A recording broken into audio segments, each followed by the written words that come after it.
안녕하세요. 원효대 세무사 척척세법입니다. 자, 이번 시간에는 저번에 AI 세무조사를 말씀드릴 때 국세청이 올해 세무조사 선정 기준을 공개한다고 말씀드렸는데 그 부분에 대해서 궁금해하신 분들이 많이 계셔서 그걸 좀 설명드릴까 합니다. 자, 먼저 그때 말씀드린 대로 올해 선정 기준이 공개가 됐습니다. 공개가 됐고, 그 다음에 이제 그 부분을 갖다가 제가 이제 좀 취합을 해서 여러분들이 아시기 편하게, 이해하기 편하게 좀 설명을 잘 드려보겠습니다. 자, 먼저 세무조사 이제 선정의 운영 방안이 제일 처음에 나오는데, 자, 그 부분은 뭐 모든 세무사들이 많이 들어갔던 내용들입니다. 어떤 내용이냐면은 일단 납세자가 사업에 전념할 수 있도록 그 다음에 세무조사를 세심하게 운영한다. 무슨 말이냐면 불필요하게 성실한 납세자들에 대해서 한번 쳐들어가지 않겠다는 얘기예요. 그러니까 만약에 국세청이 봤을 때 이 납세자가 성실하게 세금도 제대로 내고 열심히 일하고 있다라고 하면은 그 부분에 대해서는 불필요한 세무조사는 지양한다. 이게 하나가 있고, 그 다음에 반대로 명백하게 탈세 혐의가 있는 사업자들에 대해서는 엄격하게 끝까지 파고들어서 조사한다. 그게 있습니다. 그 다음에 세무조사를 할 때에는 납세자들이 영업을 할 때 방해가 되지 않도록 필요한 최소한의 범위 안에서 운영한다라고 이미 국세기본법에 명시가 되어 있고, 만약에 그 부분에 대해서 국세청이 필요 이상의 과도한 세무조사라면은 해당 이 처분행위가 무효가 될 수 있습니다. 그래서 이거는 국세청도 엄격하게 지켜야 되는 그 규정들이에요. 그 다음에 이제 그 세무조사 대상자의 선정 유형이 있는데, 원래 이 세무조사 대상자의 선정 유형은 국세기본법에 규정이 되어 있습니다. 되어 있고, 그 다음에 거기는 어떤 게 되어 있냐면은 정기 세무조사, 비정기 세무조사가 규정이 되어 있어요. 제가 한번 AI 세무조사 할 때 정기 세무조사, 비정기 세무조사를 갖다가 잠깐 설명드린 적이 있는데, 일단 정기 세무조사가 뭐냐면 정기 세무조사는 선정 유형별 기준이 있습니다. 그래서 선정 유형별 기준에 따라서 조사 대상자를 선정을 합니다. 그 다음에 비정기 세무조사는 정기적으로 조사하지 않더라도 얘가 만약에 이번에 신고했는데 탈선미가 짙어, 신고서 보니까, 그러면은 그때는 이제 불시에 조사를 들어가는 게 비정기 세무조사예요. 그래서 크게 두 가지가 있습니다. 그래서 이제 궁극적으로 이 세무조사를 실시하는 목적은 뭐냐면 투명한 세무조사 운영을 통해서 납세자의 권익을 보호한다. 무슨 말이냐면 이 기준을 공개한 목적이 너무 납세자들이 세무조사에 대한 막연한 공포심과 두려움을 가지고 있고, 특히나 요즘에 일부 유튜버들이 이 납세자들의 공포심을 조장을 해서 공포 마케팅을 하면서 납세자들한테 불필요한 정보를 퍼뜨리면서, 왜곡된 정보를 퍼뜨리면서 자꾸 납세자들이 공포를 가지게 만들기 때문에 이거를 방지하는 차원에서 공개한 겁니다. 그래서 여러분들이 아마 이걸 제가 하신 말씀 들어보시면은 그게 그렇게 세무조사가 아무한테나 적용되는 게 아니라고 아마 느끼실 거예요. 그래서 이제 이 다음부터는 차근차근 설명을 드리겠습니다. 자, 그 다음에 법인 사업자와 개인 사업자 모두 선정 기준은 대동소이합니다. 그래서 일단 합쳐서 설명을 드릴게요. 먼저 법인 사업자의 정기 세무조사가 있는데, 자, 제가 이거는 AI 세무조사에서 설명을 드렸는데, 일단 그 국세청에서는 매년 적정 수준의 세무조사 대상자를 선정을 합니다.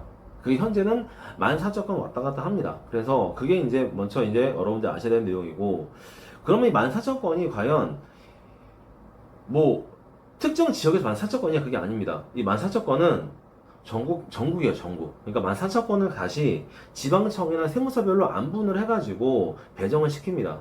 그래서 여러분들이 이제 생각하셔야 되는 거는 우리나라 세무조사는 전국에서 정기조사는 14,000건을 유지한다. 이렇게 보시면 돼요. 이게 하나가 있고, 그 다음에 이제 정기 세무조사의 선정 유형이 있는데, 이 정기 세무조사 같은 경우에는 정기적으로 세무조사 한다고 해서 모든 법인을 정기적으로 세무조사 하는 게 아니에요. 그래서 먼저 크게 이제 순환조사 선정이 있고, 두 번째가 장기 미조사 선정이 있고, 세 번째가 신고 성실도 선정이 있습니다. 그래서 이 세 개를 먼저 아셔야 되는데, 일단은 그 순환조사 선정이랑 장기 미조사 선정 같은 경우에는 상대적으로 큰 법인들한테 적용합니다. 큰 법인들. 그러니까 여러분들이 아시는 우리나라 뭐 30대 그룹사 계열사들 있죠? 그러니까 얘네들 상당히 좀 매출이 몇 조대로 올라가기 때문에 상당히 큰 그룹이기 때문에 아무래도 어떻게 돼 있어요? 상대적으로 자주 세무조사를 해야 되겠지. 그래서 이런 법인들은, 이런 그룹들은 통상적으로는 5년에 한 번씩 정기적으로 들어갑니다.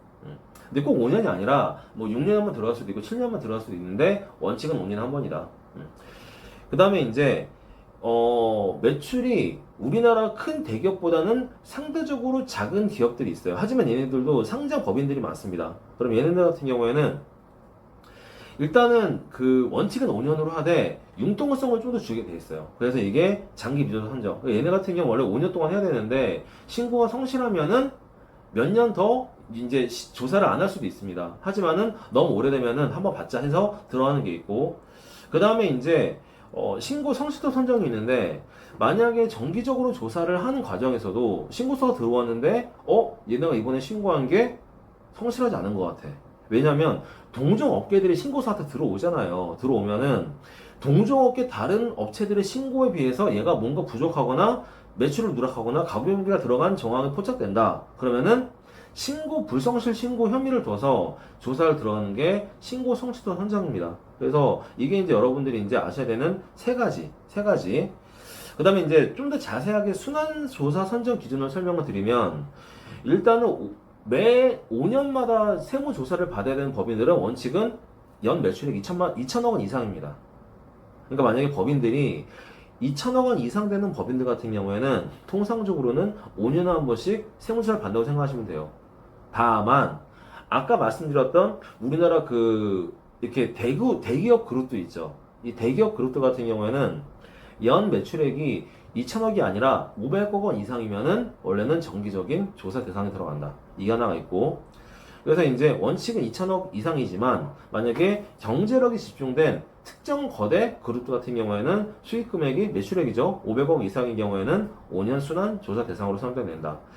그 다음에 그 밑에 법인들 중에서 이제 장기간 세무조사를 받지 않았어요. 원래 5년인데 얘네들이 뭐 성실하게 신고를 하다 보니까 5년 동안 조사 안 하고 6년, 7년 계속 늘어나. 조사를 안 하는 기간이. 그러면은 한 번은 조사를 해야 되겠다 해서 이제 여기 그 장기간 세무조사를 받지 않고 성실신고 여부 검증이 필요한 일정 규모 이상의 법인들 같은 경우에는 정기조사 대상 선정합니다.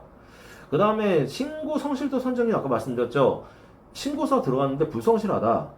여러분들이 근데 이걸 갖다가 오해하시면 안 되는 게, 자꾸만 요즘에 유튜브에서 뭐 올해부터는 뭐 여러분들도 뭐 다 망했습니다, 끝장습니다 그러는데, 그럼 절대 아니에요. 뭐냐면 신고 성실도를 만약에 분석을 하려면은 최소한도로 몇 년 동안 분석을 합니다. 이게 단순하게 이번에 올해 뭐 신고 산하가 들어왔다고 해서 이거 갖다가 와 쳐들어가자 그런 게 아니라, 이 법인의 세무조사를 하기 위해서는 그 전에 미리 신고했었던 부가가치세, 원천세, 그 다음에 각종 법인세 신고 내역 갖다가 최소한 몇 년치를 누적을 해가지고 얘네가 신고가 정말 제대로 신고한 게 이건가, 아니면은 정상적인 신고는 따로 있는데 얘네가 이 자료를 왜곡시켜가지고 부정신 신고했는가를 갖다가 기간을 두고 분석을 하게 돼 있어요. 그래서 만약에 법인세, 부가가치세, 원천제세 등 신고 상황과 각종 세원 정보를 반영을 해서 이걸 어떻게 하느냐, 사람이 하는 게 아니라 전산 시스템에 따라 평가를 합니다. 그리고 2023년 신고분 2024년에 신고했으니까 2024년부터 이 평가를 갖다가 전산 시스템을 AI로 이제 바꿨다 그런 얘기죠. 이게 저번에 말씀드린 AI 세무조사예요. 아시겠죠? 그래서 이제 2024년에 신고 들어온 신고 자료 같은 경우에는 이 기존의 법인세 신고 내역 갖다가 학습한 AI 빅데이터 분석을 통해서 조사 대상자를 선정을 했습니다.